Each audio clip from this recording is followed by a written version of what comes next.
Premtobre de Mama Yamamina ha Yamakwa do Adom TV Premtobre Kasee so awia nsem asie na brason sawtibi Adom TV Kasee nsem no na etodwa wo mu biya wo beti enim ema ensia papa bi ya wakopa adwuma ye nam so na wato no nanom nsiedo na mumienu de yesi wo mu efri eye kaso a ye de honsam no ebebro Oswafo ya wo hwe nsi kasam ntoto yeso atofosen ye hwe nimu se awia yi wono so man ye nsi kasam ho bobre se de tie ene afie besimu no ho nsam no ode bebre yen meka say ni papa ko epra ama ejapade dodo no anso na aseye ewo Mallam Atta dwa no eja eto munti sansemi ni nsema foforo bi na wiai ye de bro Adom TV Premtobre Kasee o share live on Facebook/Adom TV Extra Go TV 119 DSTV 280 ko YouTuber search Adom TV Tube na kwadomonline.com ensemi ni nsema foforo bi ewo ho medi afia amankwa tamaklo medase afia didim yentensem no enchemu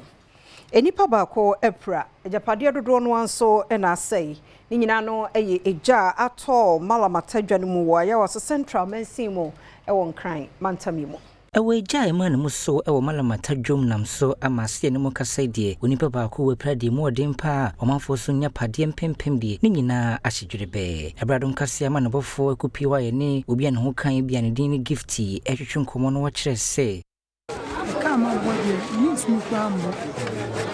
needs me because this is an about almost 80 million, almost 8, as opposed to an almost billion, as a compressor meets me pombo, the means and I'm a can. The scarship, they meet me fine, they meant and they meet me cheap, because I'm the bank for number. Anyway, there is a beer born. No soma manobofo ene omonfo bi wonani hu nsemi bi nso twetwe nkoma wo kyerkyere nsemu sei ede kyere no na ye around on se boys there na tadi ya hu ka fe djuma ba je ti wa bobo nkoma na ehu se ja na pie prapoko be nim dedi jana nkasa pie e ba ite so roba mu ina dere ina no ya di aso ye ton ya wa I and I watch Choba and I cold store. You watch Choba around 3 area. Number 2, for shop. I say 3 million shop and I say, container in a sea in a gun so chair. The market in the shop now. Timber market. Trotro about to see this out in Shana Malaysia in the coast store. Trotro to say, you may want in idea. Oswafo ya wo hwe kire se Defense Minister Dr. Atofosen se ne hwehwemu ekoso arahosam ni brichire bomban enrada bra emabunu se wo mo ekọ na clinicals be koyi ama wo ma ebe fa wo mo wasre adwuma ni mu no enipa nsia na afri mu ama meka say dodo no so epra kase no etwaso Acting Defense Minister Dr. Kasee Atofosen enam enradare wosama esiye nam so manipa ensia wonu nyati nananom ensiedo enti okopi mu no achebedwafia wode anodisem ekotu dwa edifa oyina ebo man yi ewo Elwak Stadium honomo ewo swafo nkasa mu no dotu dwa se ni wonomo ahye Ghana Armed Forces se recruitment dwumedi ekoso won kramanti mu hano wonomo ntwentwen so mu ni hwehwemu emfamfane a enra esiye. The Speaker, in light of this development, the Ministry of Defense has halted the recruitment process in Accra until further notice. I wish to assure honorable members that in all other regions, the exercise is progressing smoothly and without incident. Right, Honorable Speaker. The Ministry of Defense deeply mourns the loss of life and extends condolences to the affected families. We are working closely with the Ghana Armed Forces, medical teams, and law enforcement agencies to provide full support to the injured and to investigate the circumstances that led to this tragedy. Eho ena enrashibedeni de momamfo bosomefre ho na na sakeje enso edin semwesi etudwa. That a lot of us have spoken on this matter, and I believe that it is time that our planning processes change for the recruitment of our young men into the national and the Ghana Armed Forces. Mr. Speaker, this is not the first time we've heard of stampedes for these recruitments. And this one is a turning point. Mr. Speaker, I believe that, like Honorable Pusika said, it is time that we decentralize to the grassroots, all the way to the constituencies. Mr. Speaker, this business of registration, all are new all the time, should also stop. I believe that when people get into the system and they are qualified, we should have a gradual process of recruiting them over time. About time be soon, yes, and I need also Nina and Ekray. Nina said a mansiano, a mummy no a free, a yet cassoa, a wutu senya is mensing more a yen 15 months emoa. Adom Kasee, it was we.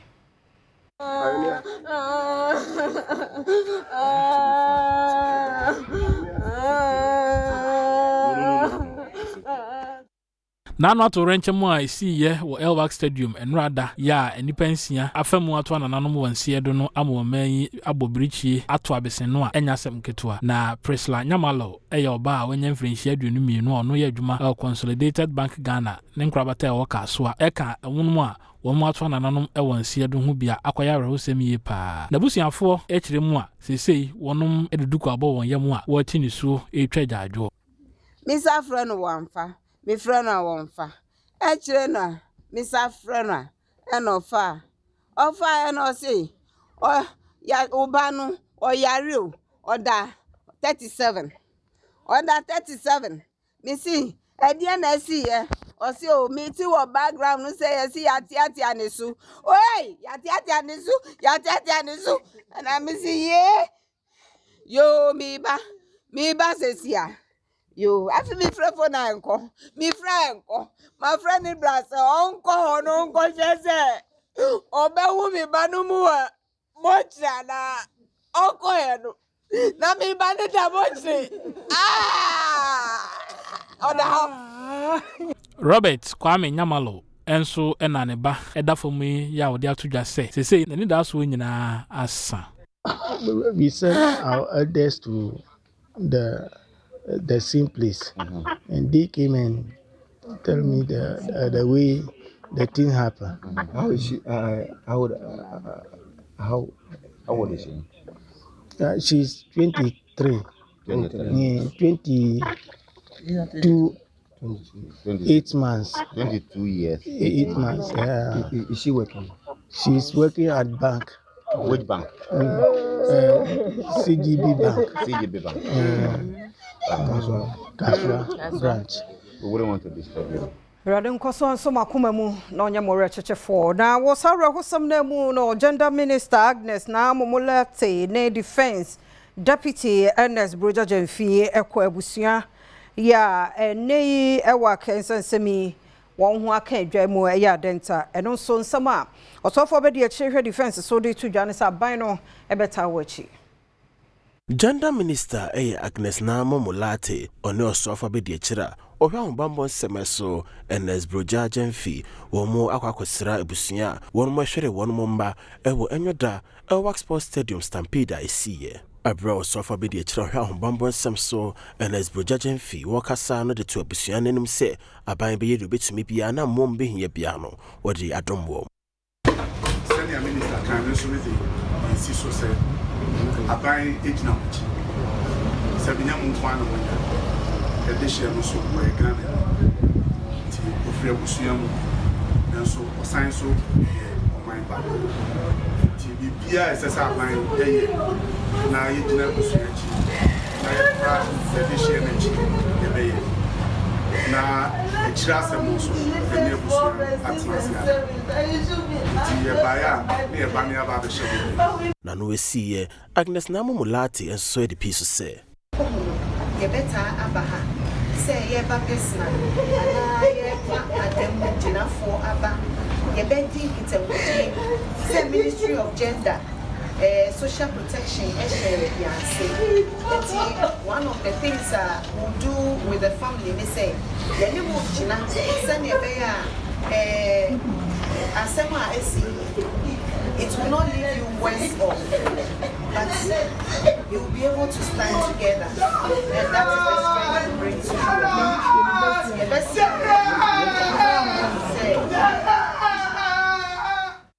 you. Nti ofiri hɔ no osofo ohwe agenda so Agnes na Momulate ko 37 won so enam so anya Premtobre so okosra won.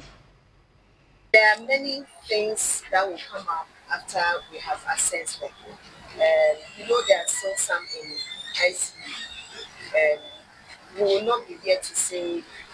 make a blanket statement. But like I said, for vulnerability, you don't offer a one-size-fits-all solution. And so we will assess them case by case and then offer the needed solution to the situation. Whatever you agree on with them is something that sits comfortably with them because the future is theirs. But we are only there to assist them to have a better future. It's really bad because I'm not near Niji Umbi. Some sama me bana abedwan sa ade no. Cause me nimi se oba say na baby si. Ti say amana hoden ne kom ni mu. Ontimi nya hwe. Ti e besra ban no say owo mwa bi obetimi de abo asafo ya man ya de ade sre de anan. Ndra no de na nya easy mame kura. Ndra na nya easy mame kire say meti asem no na me nte me ba nka beginning na meti say bi ewu no kura nya me no mo hu me de. In fact na me ntimi enyina kura. Ti e kire ansa na meti akura nka na o ka kire me say wapra ba ne ho ye. Ba de na ha no. Sesi ano on de otimi di moja ne ba fie ndra. E ma me se nka me ane ade ba me hwe condition na me suru na npem de na ba ne nan suru nyina twitwa ne mpabo ehye ne nyina teteye e ma socks ehye ne tete ma socks ne kan fifi ni pena ne hange ne nan etimi kura de na ne nan ne na ma adwen wo so se bia ne nan na epra e kobo be 6 no start se ne chest ene ne no fo ase ha omutietia ne sa no tizesi amintimi hu se bona obo ho no mo no e na affect na se obi na tie a ne breast no mfinfin se ene ne ha. The do so near Adom Trotro Prince also see a duo echo 37 enkoti nkoma odiye. Life and the Trotro no abi PM ewo 37 aban ayare sabia enam eye enra stampede eye atorenche masi ma eye emebunu bi ensia eto anananom wonse do abra na omokoye screening akope eye soja mu adwuma aye ene ye bedru ha ye hu se awofo maame ba ko wa ha yi ne ba eka womo a womo epraye no womo de na abeto eye 37 aban ayare sabia ye ni edi nkomo maame oba na bema pato oba na enra uka ho na omde ne ba pato da bi o me wo fie na obi edi ne omeba ne phone de frɛ me se wafa ne particulars e wo form ntimi ntumri kana memra na me se memra hin no se memra e wak ampa me koduru ho no mo na ho na ye menye ntimi enhu me ba no fiti be something na me bedu ye no me enhu me ba na ebo be 2 ansa me ko hun na chese okokoma uso ba ne koden okokoma nti ahomachi be 4:30 to 5 ana me hu se na wabie nani ana obi sam so wo hen ne kasa obi sam ya no asatna me no kasa oda so da ho no ma e de ne o ma hye ne kon ne o se ne sre ne chi nti ama me kura no me ni anije fitinu a me ba en be hu me ba no so da me ni anije because me nim se ne beba te be sra ban no se yan abata na ye ma no akọ situation bi ma ati se no on hwe mo a obetimi de abo asa nkwala no aman de be hia fi aban no wa na obey yen hwe okra wo fifi no tambe no fifi se oba screening ni bi me pa cho me ba no fifi 3 o'clock me ana me de ne 4 ka e ya ahomachi 3 nti ebo 4:15 no frɛ me se mama be duru ha o moten ba cho yo ka so afanko to frɛ me se obedu no ebo be se 8 mu ho na me start se me frɛ na me frɛ na ne phone no obi amfa akire ya ansa nipa no e de frɛ me se we hu me score no na ye wafa onim nipa kro no nti me nra hye na me mra ho ana ma me fa uba me de bai nti na DC no. All right, dear na doctor for catch you o mama assurance bi uba no so obeda ha na sen dear na ekoso. Oh, Doctor Fond the ba de no kureni omo gusu ayo omo afamu dia because me kura na me ni ani gie se me ba no obetimi akasa enso omo ayo omo afamu dia se omo gina no omo hwan ne nkwala na pra ne de doctors 37 doctors omo ayade pa because obehwe nkwala no condition omo de ba ye na omo nya akukuduro atumi ahweye ma no amae me na me ni ani da so se me ba no obetimi akasa sisia enso omada romenti akwala na etumi ebie nene a megidi se omuguso a de akabia ombeye ato aso ba omo mama omo nka nchem se bi omu yi ne na mama ana se kina de omo kan ne se omuguso a omo hwe no ntimi nya abotre se omo behwe na ekosimra ne ho beto na omo de na mama eti eno a wo ha omampeni ba na wa ha me pa chone no omampeni ba ha na me wa ha no o ma sen me pa cho me ma efo why na epeni na de oba yi o wa ha ewepira na onu to so sen me pa cho me ba to so me ensa no no me ba to so me ensa ne de ewepira no enti sisi ya abai ebusua no mo gine sen obaye pray de na wokunu ka de na ebusua no eka oh sisi a metiwo me wo ha sisi a de me ba me kura na mani ni me ho so nti mentumi amfra busua bia mamfra bia tese omo frefra akwala ni fon a omo anya no na we frɛ na we anya na wa frɛ nti bi o ma no ma obe frɛ na akwa me busua ni nti me busua fo nso na me kwan so a omo ba nti na maame a ne baba eka mabunu a womo nana womo kope screen ya kope sojemu ejuma ewo ewak ana yene ne din komo ewo Adom Trotro so no udini design pa che frame abena fosua menso medi mate ewo Trotro se Trotro ne yema mate ne jesu se awe do na yete no enka no erade nkoso anya mbambofo no mo rechechefo ano odin enye bete sam yento akase no so mfiri awrehosem no mu na yenkonsem foforo mu yehwe ni mu se awie yi ye foto senni Dr. Toforson omen said ye mbobro wiskasem mu etie no de betu dwa ede 2026 nyame ya Adom no de yenhye mu a said ye ntotoye ne tie ode ni nyina betu dwa Adom Kasee etwaso yi.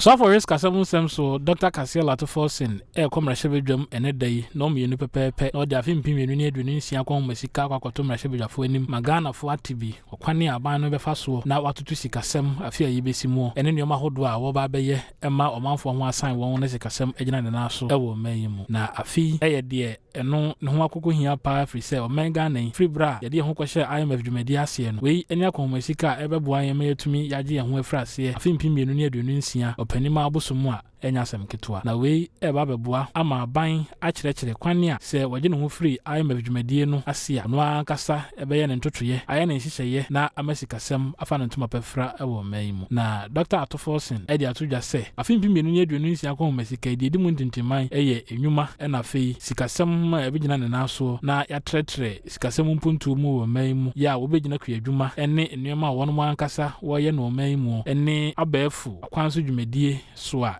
boapa. Enti womu no ranking member ma Parliamentary Select Committee on Economy and Development kojo opon kroma so womu hwe ni mo se kuma no photoseni sikasem ode ebeba ho toto ye ne be yade a ebema Ghana for ye nkomu adwe ene day na so for risk asem nsem so Dr. Kasee Toforson obegina mrahye bedwam na afimpimenu ne aduonu nsia kwa masika no de ho amanebo abre mrahye bedwafo ene Ghana fo nyina eno eba be kire sede oman afia yebesim sika yebenya no ye de bedi dwuma amanakwa akosie na ansa na beba no ena kanesoafo a ohwe amanebo ho nsem so na okomrahye bedwam a enei abedweku a wonom ena hwe sika sem ntoto ye ne mpuntu ho nsem so oye donkuma no ba no dani woso kojo opon kroma de atodwa se 2026 the obi ahwe nim ne say ekwan pa e fa so ye no the broni friend sustainable ways a ye sa na ema no or the nani be ko ho na ankoye say bia panel na ye de wo ti say cd ni nkeka on there eno no de edro ne san afi bo say agiegu nti one obi abehwe anim say sustainable measures. 2 enema so ebema actual economy na bie na obi otifie nya adwumaye no no so onye sika kakra okoton ne nema ya to eno so na nkofo ehwe anim ansa na 3 omo ankasa omo boshe omo share nema anom se ombe 24-hour economy se adwuma ba ko nkofo miensa na be shift miensa so ombe bie bank amama Women's Development Bank na ma wo Ghana pebusia ne ade nyina nsa aka bi akwan ahodo a no mo se ombeye ebro de ayen no so ne ade nyina no nti flagship programs na mo ankasa de omo ano ekan ne no so na obi ahwe anim se budget omo bay omdo ba owie ye wasa de ato Ghana fo nyina anim se obi eka kire won se afimpim wenu ne aduonu nsia nya de wode to foforo bia eba omo sa asem ne ntungu firi se afi abane de to mienu na aba mrahye bedwam a wo hwe no mu kwan se be sha se ye adwuma afimpim wenu ne aduonu nsia enti ansa kora na komasika no beba no wonom edikan de to mienu ato ho dada ya eno ewo edikan ye taxes mienu nso mo ka kire se budget with tax bia ne manya no kre the taxes me no and the by 2025 my approve ma say emfias year 2026 inti ansa na ne kra ye be ko no the taxes me no na ba ko no oyi taxes ni bi fi ho dane dane bi ani no ni sika no hwe ne nsa nka nti ne ma na wo so tua ka no wantumi ntua bebreka nti de aboni be friend arrears bebre aba bi go ho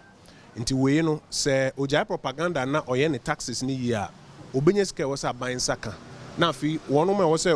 nurse fo ye call strike teacher fo eni nkaifo a wo se etumi tiom ka contractor fo na den e ho no obenye sika no de tiom ti o ma na ni nko ho na onye ne sa eguso ya wo mrasha beja fiem na Adom kuma na Neguso Kasee ne won mo bo ye mfoto sanni ni controller and accountant general so bo se wo mo fa Kenneth Sichibi so na won akoyi sika 1.4 billion Ghana cedi every district assemblies common fund one more football year World Bank of Ghana emo. This is the news. So on the 4th of November, they paid the third quarter to the controller released it, and it went to the account of the District Assembly Common Fund. Then on the 11th of November, they blocked the same payment. So the release was done, the money reflected in the account on the 4th of November. On the 11th of November, they blocked their account. Then on the 12th of same November, they swept the account. The amount involved is some 1.4 billion Ghana cedis. Ladies and gentlemen of the media, you know there's a Supreme Court ruling, the Podo case, where the Supreme Court gave a landmark ruling that these payments are constitutional payments. And once they are done, they are not other directives. The Minister of Finance and the controller cannot direct or redirect or reassign this payment. As we speak, it is clear that the finance in caput, the finance minister in caput with the controller are micromanaging the funds of the District Assembly Common Fund. There are implications to this. Now, they are redirecting these funds to where they so please. And it's against the Constitution. This is totally unconstitutional. And they've done it the first time. They blocked the 3.3 million. They blocked the 11 million. After several complaints, they returned 3 million. The 11 million is still outstanding. Now, they've gone to the extent of blocking and sweeping as much as 1.4 billion. And contrary to the information they put out in our earlier engagement, this is a deception. That one some no so na ya bore yen some fufuro mo media fia amankwa tamaklo. Yaman penny John Dramani Mahama ne yi wa pawo nkokon dwumadi no ho entoma. But I sinani so nyina ene say yen Poultry nkokon ho nsam wo man Ghana mu no begyina na so abrane Adom Kasee edeba. Engokon nkete dwumadie eye kwan ba ko aban afaso a oba beboa ma takraboa ehu dwumadi afa no tumapa efra wo mayi mu na enkokɔ ne namahodo a wo krefra mano ne ba no eso betie enura ene wo ya amamre ma dwumadie ebebo ade e wokumase ne mpatamu a mampani John Dramani Mahama edi atodwa se first pa na nka ye ka ntakraboa yen wo ewiase afa na nyina na Ghana man ejina mu abrande pa na enso ne de e kama ye se ye da fom na wo kire se enuoma hodo a amasa adi aba no enu nti ene wo de enkokɔ nkete dwumadie eba be hyem se ne be ya be kenya mu na Ghana fo yasan ejina ye na so biem e wo sa kwan no so. The Nkokon Kete Household and Backyard Poultry Production Initiative This initiative is more than just a government intervention. It is a national movement, a courageous step towards restoring food self-sufficiency, strengthening household resilience, and fostering sustainable livelihoods for tens of thousands of Ghanaians, especially women, youth, and the vulnerable families across our country. The Nkukong Kitinkiti initiative is a flagship element of the poultry industry revitalization program, which is a key part of our broader Feed Ghana program. Afimpi mienu aduonu miensa mu no Ghana man essay America dollar no opepe ahasan aduonum na edekra nkokọ efree amonone eba wo man mu na no eno wekire se sika wonum ede share saade yi mu no ke betumi dia ya de fufuru bi a ebeboa ma man na fa ntuma pefra. And so under the Feed Ghana program, the government is executing a three-pronged strategy to restore the poultry value chain from the household level to the commercial scale. The Poultry Farm to Table project, Anchor Farmers and Ag Grower Support Scheme. This would have 50 anchor poultry farmers who have been carefully selected across the length and breadth of the country. Each of these 50 anchor farmers will receive 80,000 beds, housing, logistics, and technical support. Jessica hene wasaya donte hene wobuam traditional area nana agin tete mpasi retuo wode to Ghana kokobodo mpanifo animo se womo sanhwe biem bambofo ya wode wormo eba se womo edi koko fakwati kwan kwa babie no emrase no wonhwe safo ni ye nana nsem wode tudwa eni. Jessica hene ono asan ya donten hene de ma buem traditional area eni ede to Ghana Cocoa Board enimu se adaroma wono ensan enwe hu biem na posifo fa bi memory pimo wono ebia ho se ne ebe ya omanfo a ewia koku fi wono bia ho kopie mu ewa manfofro so no wono betumi tu sankrofo kri so esa all the time security for no obe wono makọ ese ni sika wono masuma won se omba mebo ye hu ban wa no makọ ese ni sika Emma omuseni skano bia anko no eno makobu nia oye momo no nti asem no ba ha ena me bisa so omo ba no na sika she ombotom sika omuseni anopa bia no omunya frehi nti dudu ano bebre ejina security for no me ankasa me kochi kokubi Emma meji 52,000 every police needs them. Ewana board chairman de Cocoa Board Dr. Samuel Fuswampofo enso enkasem wode passport ye koma Jessica hene ewo no nso enema hodo wo ye de ahwese omofo ewia enema yi edeko emiaye ahodo no betumi to wonso esa ehwehwemu ahu kwan amofa so amode smuggling cocoa no ye wo panyi bi wo ha ye friend no director of special duties se otena ha na oyi mfoni a kirew na okire kwan a enkofo fa so a ye de cocoa ekwa na so what ya na won say water tanker na petrol tanker bi twam a enya ne nyina na petrol gumu ebi ho a no apaki cocoa na gu tanker num ne ya twam ne ya de ko togo sa wo ya sa wo haye ebi say abandi ya Ghana sika na ya kra sa cocoa input no ne ya de aba na sa wo ja ade ne free na wo nya fertilizer free na wo nya insecticides free na child for ebe cocoa no free na QCC for ebe hwemo na sa wo de kotogo koton a na kire se wo diga na wu kase pa yange nyenkrato yimra na yeba yebeto so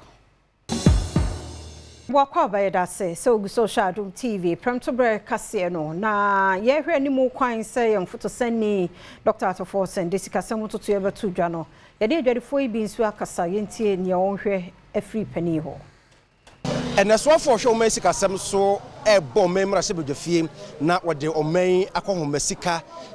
oman no ede bon ho bran fimpiminu ene aduonu nsia abatudwa ama Ghana fo nyina atene senti Adom Kasee afato no ho so a yate asim ene Ghana de hye bi edi nkomo yakotema station ene adwadifo ho edi nkomo saso ena aboso kan ye ne adwadifo ewo ho abedi nkomo ahyenkafo ebiso ye ne omo edi nkomo na de omo hwehwe afiri aban anasa soafo ne nchen no wo mo de ato yanimu a yentie bia emra na 2004 no ye bukunta fo adwuma ho na dollar ni problem dollar too much dollar could do 18,000 and they about at 2 for Simba no dollar cost 12,000 it would be 18,000 118 it's a year better yeah don't go from Bazuka to the day and say yeah you money no don't nka ye kete dem aso so bo shefo too much to this woboka e ka man kuni anka o maintain price ton de kan kosa oh se no say the dollar no ko fem no we say obetumi ama aba fem ene ama be ba fem se woni tumi ma dollar no e ba fem ana say maintain cry ya e free e be hu no first be bia 6 months time e ko next year no ene na say Ghana betumi ene ama betumi aba fem enti de mi here na afenso duty no aban no so hwe duty no no on tiso because they say dollar no na aba fem but duty na ngasa no de e da so was no yeah port on so nkofo bi omo ha adwen ho omo so sa ho no so hwe e na isa na ade to no so aye slow dodo ade to na nkoye enti e besre na obama ska ba krom no o ma ne ye se na wa ma dollar no atuma ba fam no o ma ska no so mbla krom se se no ene ma ba but say ade to no e ko fam and financial minister na obekan budget no ese say o kan ma ene sika kakra timi ba e wo krom e ma amanfo e ho tom se say aban ne de ye ka say aban no o ye good wa ya de okwa kanta omonte ne manuso aba no tese kro omonte so na se si dollar ya ba fom so se de to ne manu sa na ye to no normally no ya budget a omo ka se muti ne manu so but yen wa ye wo fam no ye hu ne ma bia o mate so a ye su enya so so bia se budget aba no ne ma bi so mate so especially ya ye ton force so no on se force adwuma no ya adwuma bia atumiti unemployment so almost 60%. Amaniboyi nana ade mununkum ene de bremo. Also, na National Food Buffer Stock Company and Oil Palm Development Association of Ghana say free ne kure wa mo behwe na vegetables and nwokoko wo de be ma free SHS schools no. National Food Buffer Stock Company and Oil Palm Development Association of Ghana Kawantuma Bumwa what they say and wokoko ibi ebetimi ayibi wo man mo se ne be ya ebetimi aboa ama suku mofra wono mo ewo school feeding program mo nso etumi nya bibi edie we nanam so ama panyimpa wona da National Food Buffer Stock Company ano George Abradutu ekyese supply vegetable oil and palm oil the mass secondary school for once yen yeton so yene Oil Palm Development Association for transini how best mu produce ya you bet me ato ye de ama nkwala na ma adwuma no akoso mo assure me say ye mom sa akwenye no mo ya bet me tracy say palm oil a was system and vegetable oil a was system a smuggled or locally produced at least before the end of the year. Before schools be vacate on my coin. We won't be bisa. I want a president of Oil Palm Development Association of Ghana, Paul Kwabena Ameni, and Sonka say more than some we see and a tuja. Eti yajiatum se omo beba e me register omo ana se obema e contract ne ye de ama the same people omo ye adwuma no ye mpese e be yi obia se ye ne agi adwuma ye koye ye hi adwuma no ba te pese ye hwe se ehun na woto no ana anwa na woto no woto afri ye member bi ho na enye mfaso bebre no enti na obagi adwuma no ese ye hwe se enwu bi aye ye na e ade ye quality ana se ba aduani no mu kodinti ye nyina ye ni ko ho na nkola ni di enwu papa eto so na nana do sika daba hene a wo kwa betifi se obeboa obamanani akohu ye pa mofra suku hu nsam e won mpesio no so no behwe so obeboa won Daben hene de makuwa betifi nana adosika ene ahyebo se wode ne kakra wono so ewo ebeboa emofra ewo nadisuansem musa ne beya wono so betumi akosuku akosiade na daachi bi obe mpanyimpa de beboa wono mu ebiaye no wode nsem musi etudwa wabra wono mu de si edwaso ba beboa na enkwala ne sua amamre ene amanie na omu school so Omako meni meshena omako meni momusia obroni de no no musia efie soso de ti mesre nananom aka nyina se omumboa me na me di dwumadi hene dabe hene adwuma ne se ohye na ohene kɔ baabi a amamre ne na hofama no epagya mu enti me ba bɛhwɛ na mapagya mu Ewana kunti hene de ma ko wa betifi na esi amanso otoso miensa enso ehye bos ahinsam entuaka obi anu betua neka nto eno so mfanto ni ikoto bi mu se eye adwuma yentuaka wo oba beye onfa na ho de nyansa enim de sabi ye beto ye anya bibia ni enim obi ofri no ebia no woni makakra wo ha odi bani ya bobo ho ni de ne ya befa emre ko no obi hu se na muti na fi oba ajase yenim e wa rechi mu se obetumi aye yenyina wa ye bebo ana ti manamba Yentwa so na papatia die basic school ye wo crachin chumru eyo timantam no mu no one more first speech and prize giving day 31 years ni one more dida no shonkon omu hia niema bi se be ye be school no ejira ne naiso Papatia DA Basic School no ewo krache chumuru mensini mu woti mantem no mu nani wode wo no mo speech and prize giving day idi kan crashe so we na wono mo edi woni finsha de to so eduasaba ko efrim na wono mo ehye onwumedi asese wode tete emofra na onwumedi aniti asemeda so ne nurturing talent and unlocking potentials ena headmaster de masuko yi amaglu godswe kwabla edin same we see etudwa. As we mark this milestone, we reflect on our journey, acknowledging our achievements and the challenges we have faced. Our school is faced with numerous challenges, including inadequate desks, poor infrastructure, and an untiled and unworked pavilion housing our KG peoples. Ehono dikru de ma chachai nana enyurecho Bismarck mambo enafe ohene de ma papatia nana nyangyo otosumi no enso ebosuku yi abaso ewo wonwumedie emu amasese ya bodawe ya to yensafre ma obibia baba ya shesu na seno na se yenya shefa we bada teacher fo a o mada su sada ye se yes I no better o masi papa better o machi anajo animo asembi ya o ma o ba me chenya wa bia o Yentwa so na Margaret Marquardt Catholic Nursing Training College and Okpangdo and ene obo hu sam ne no se omo ayade e wontetia hudo mu na de abena adu twemu kra no ayese yabo wa bodri wo man Ghana mu 2021-2022 academic year no se anesi ni a wodi mu pa no ekoma wo no wani age yenkohwe ne ekoso Saba subode ebae abra womo eye college no triple event ceremony a womo de cohort mienu ekabo mu eye student a womo nso womo ye matriculation twumede ekoso no overall best student Batanam Alberta any Adom news in Central for Twitwen Komono what in some say etudwa. I'm so happy to be standing here today as the overall best student. I don't know how I did it, but I think it's through prayer, God facing your books, because I can remember sleepless nights. We'll go there, mosquitoes will be biting us, but we'll still, sometimes you sleep for just an hour,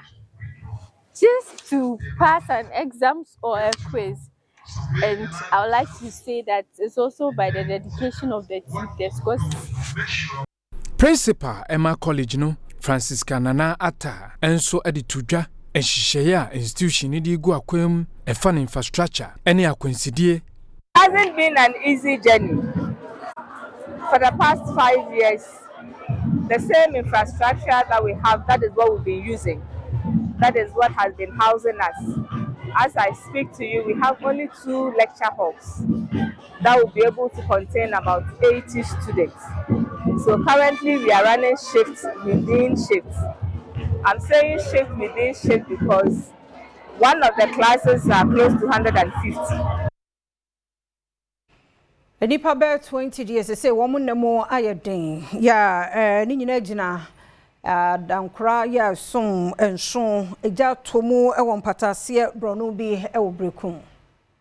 to Berekum patase e na ama nipa be sedu no won dan ahia wonya ba bi kura na watra ya wo mu ani aye won totonto yi pa na won ma asem ye won animsem bi e kira wo mu ho no mu hunu se wisie bi firifie ho no mu ba enu nti wo mu ani ba ho so no na efidie ni nyina ahia wo mu ya ho hwia enye yi na me wo fie ada ti sister ya o store ya o mo chiwu na otiam memamro na antichu nwa mu fi ho eshi ti oh me ma Adam property sa trans ma kuma kwa den ehu ne menya ne baba nche ba ko so no so sori na esi je bi o shenye nyina edi America ti ale ntamo me ma ade omo ade yeso mu ye bi mu ye omo dunja ne bia e ko fa nyina omo dun bia kira nsana fire service waso de ne ya ye wo mo number de frefre ya kwa ba na ye ba e beto aso. Right, for that afternoon, I'm not so somewhere for Mrs. Fiama Quatama Corona Metwaso.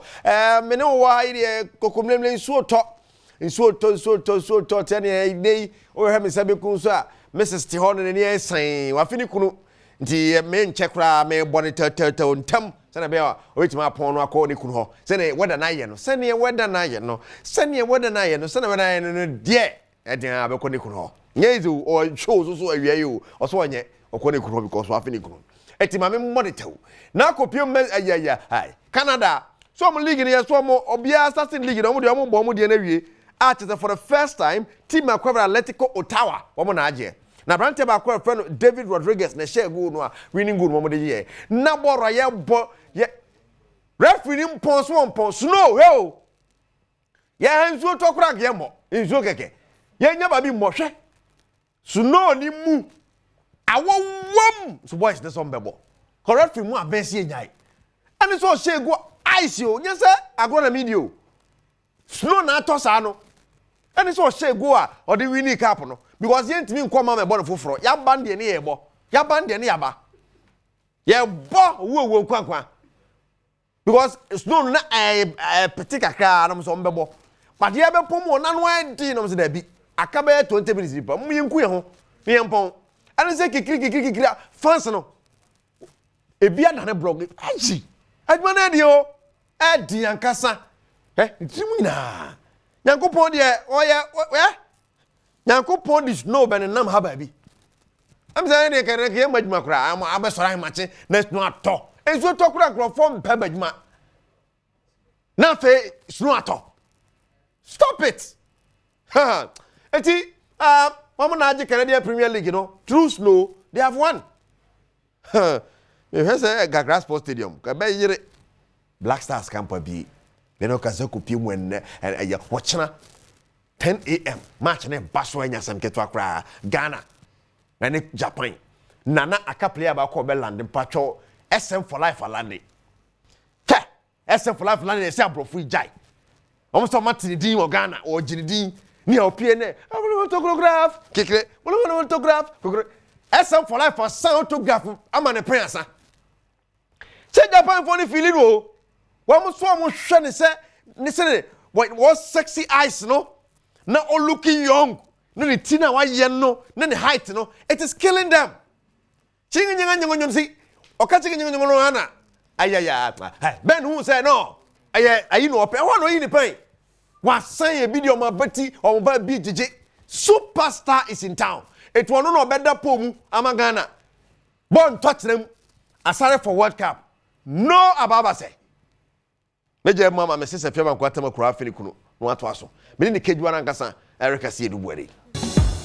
Yenye no Adom TV Premtobre Kasee na hanabrema kwan na yede asie. Mrani adaje adema yenti yeda se team no so Madam Wasemidi afia amankwa tamaklo shanon son say yebekọ parliament na fe photo sending ato forcen nsema fa yensika sam ho de tudwa no yede ni nyina bebro koso ma fidie ne na ha